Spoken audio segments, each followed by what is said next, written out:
assunto é na Band News FM. 9h46, Murilo Rocha, bom dia. Bom dia, Sinine, bom dia, Luciana. Bom dia. Bom dia, ouvinte da Band News. Pois é, até fiz uma listinha de assuntos aqui, segunda-feira cheia de coisas pra gente comentar. A primeira, que vocês estão falando é dessa morte em Uberlândia, provocada aí pelas chuvas, né? Uma influenciadora que foi arrastada, é impressionante a velocidade que a água está correndo naquelas imagens que a gente vê, né? Um vídeo aí que circulou nas redes sociais, até nas redes sociais da Band News também. É impressionante a velocidade da água, um rio em alta velocidade que se transformou uma avenida de Uberlândia. Aí, gente, eu acho o seguinte, há várias questões, né? Primeira, responsabilidade do poder público, claro, de monitorar, informar as pessoas, né? Como a Sinine bem disse, isso funciona aqui em Belo Horizonte, esses alertas que são enviados e essas interdições de via, né? Quando começa a chuva forte, essa previsão, a prefeitura destaca a Defesa Civil, BH Trans para esses locais para fechar as vias. É fundamental isso, igual em Uberlândia, já sabe dessa avenida que sempre que chove muito se transforma nesse rio, e num rio com água correndo em alta velocidade, como se tivesse uma correnteza muito forte, tem que ser interditada as vias. Então acho que fica aí Uberlândia, que vai ter gestão nova, né?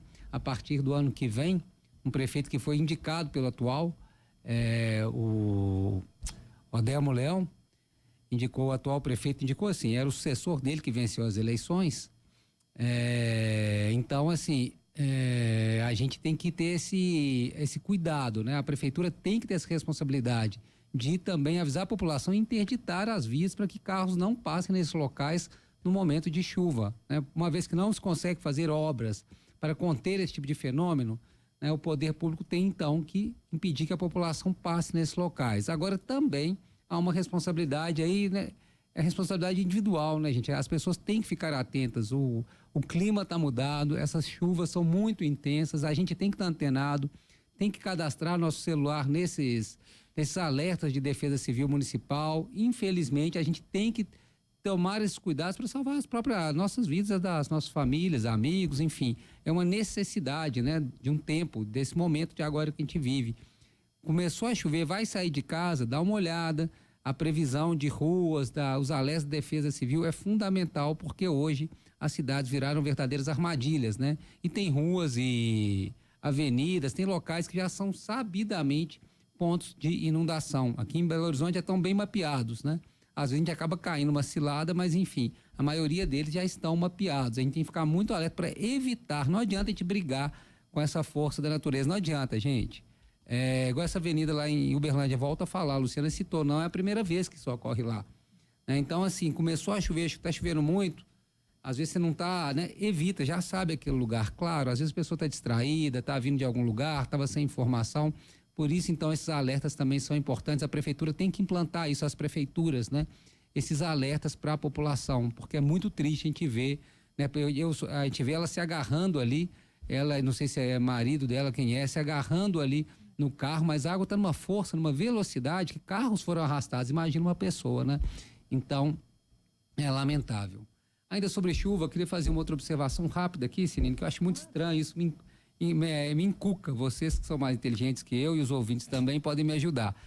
Todo ano, a média histórica é superada em novembro, dezembro, janeiro. Vocês podem pegar aí matérias nossas, ou seja, a média não sobe nunca?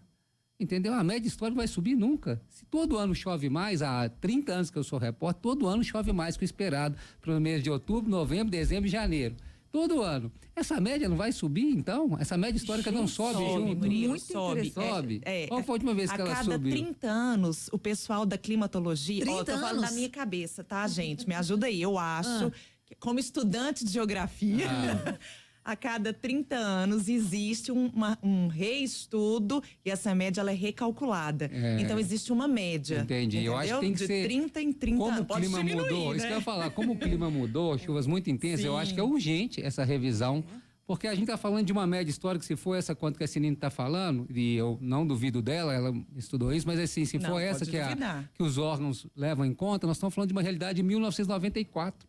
Sim. Olha como era assim, nos últimos 10 anos, o clima mudou completamente. O regime de chuvas, a intensidade principalmente, mudou Quantas muito. ruas foram pavimentadas depois de Isso é uma coisa que eu fico quantas intrigado. árvores Isso eu tô cortadas? levantando aqui porque eu fico intrigado. Desde que eu sou repórter. Interessante, Superou a média histórica. Superou a média ano após ano. Ou seja, a média nunca é puxada para cima, não, com esse tanto de chuva superando a média histórica. Mas para obras de engenharia, principalmente, essa média ela é menor, tá? Na hora de calcular Entendi. o tempo, né? O cálculo de chuvas, óbvio, aí depende do tipo, da grandeza de obra. Aí ele se calcula ali 10 anos, mas Essa para foi mais uma climatologia, para meteorologia, 30 anos é um período para você mudar, até inclusive se a região é semiárida, se a região passa a ser, sei lá, temperatura equatorial, nananã. Entendi. Então Perfeito. tem Aí, ó. toda uma... Ótimo. Depois vamos buscar uma resposta oficial do IMET, né? Instituto Nacional de Meteorologia, mas eu acho interessante. Isso é uma dúvida que eu sempre tenho. Agora mais 2 temas rapidinho. Hoje em Mariana, o governador Romeu Zema está lá para anunciar obras que serão feitas com aquele acordo que foi feito entre o governo federal, governo do Espírito Santo, governo de Minas Gerais e as mineradoras Vale, Samarco e BHP. Eu só queria chamar a atenção para quem está nos escutando, e aí é importante, né? Gente, essa não é uma obra do governo do estado, não é uma obra do governo federal, não é uma obra do governo do Espírito Santo, não. Esse dinheiro, gente, é o dinheiro de uma tragédia, tá? É de uma tragédia que ocorreu em 2015. Então, 9 anos depois, está sendo decidido aí que vai ser feito desse acordo, dessa indenização que foi firmada semana retrasada.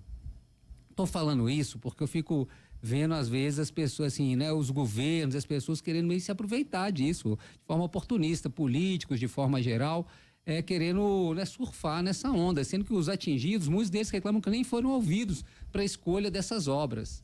Então, são assim, como houve de Brumadinho, claro, as mineradoras têm que pagar, ninguém tem dúvida. Tem que pagar junto à justiça e tem que pagar financeiramente também. Ninguém tem dúvida disso. E tem que ser feitas obras mesmo. Mas só estou falando para a gente ficar atento, né, que também dá a impressão que, assim, há uma benevolência por parte dos governos, uma ação, né, para melhorar a vida. Não, gente, essas obras são fruto de tragédias. Deveriam ter agido preventivamente, as mineradoras deveriam ter sido fiscalizadas, né? O ideal era que a gente prevenisse. Como não prevenimos, claro, tem que haver o processo civil, criminal, indenização, e tem que haver, sim, esses acordos para reparação e tal, tá? Então, assim, o Zema está lá hoje comunicando a parte lá da população atingida e interessada neste caso sobre as obras que foram deliberadas nesse acordo aí com a União.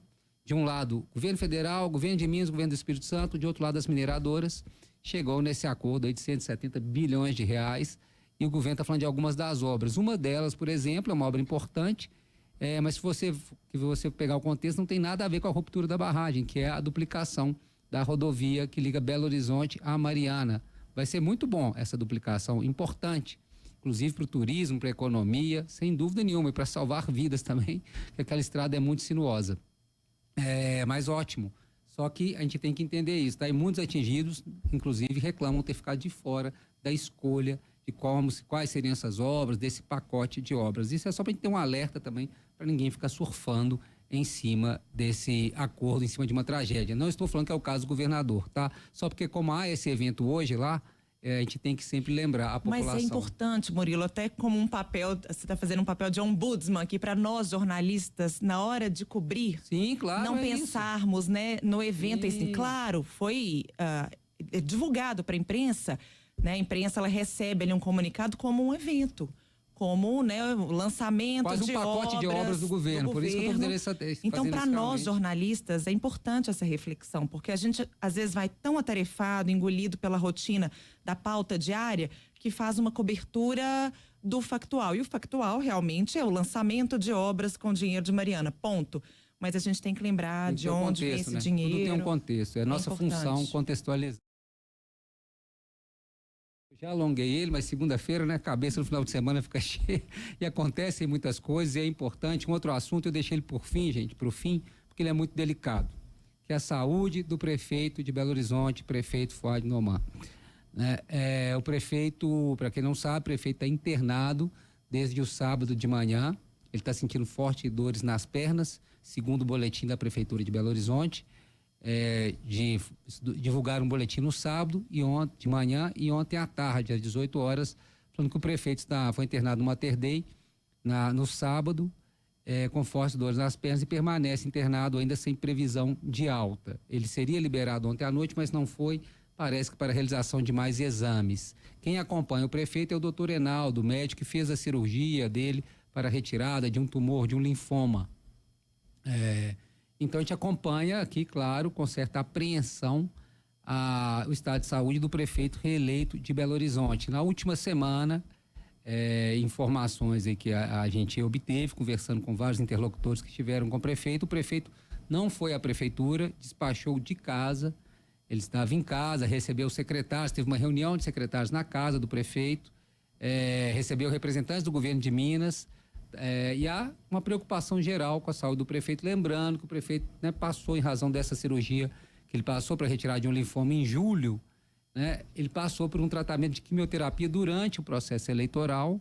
Foi anunciado que havia sido concluído esse processo com sucesso, e agora essas últimas informações, claro, deixam a gente apreensivo, né? O prefeito venceu a reeleição, ainda não foi diplomado para essa reeleição, a data agora em novembro, meados de dezembro, desculpe, mas há essa apreensão em relação à saúde do prefeito. A gente espera, né, que esteja tudo bem, que ele se recupere o mais rápido possível.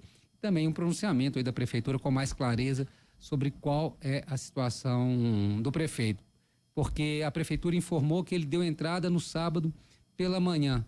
A gente já tinha informação aqui na Band News que essa entrada, na verdade, teria ocorrido de madrugada, mas a gente vai ficar com a versão oficial da prefeitura, né? A gente apurou e recebeu a informação antes da prefeitura divulgar, na verdade, a Band aqui que demandou a prefeitura, né? A gente obteve uma informação que ele teria entrado de madrugada com um quadro um pouco mais complexo, mas, ficando com a informação oficial da prefeitura, ele deu entrada com fortes dores nas pernas e permanece até agora internado. A gente espera um posicionamento mais claro da prefeitura. É um assunto importante por várias razões, a primeira delas pela saúde do prefeito, que a gente torce para se restabelecer o mais rápido possível, mas também por todas as consequências que isso envolve, e a gente vai acompanhar aqui, torcendo para que o prefeito se restabeleça e volte para casa o mais rápido possível.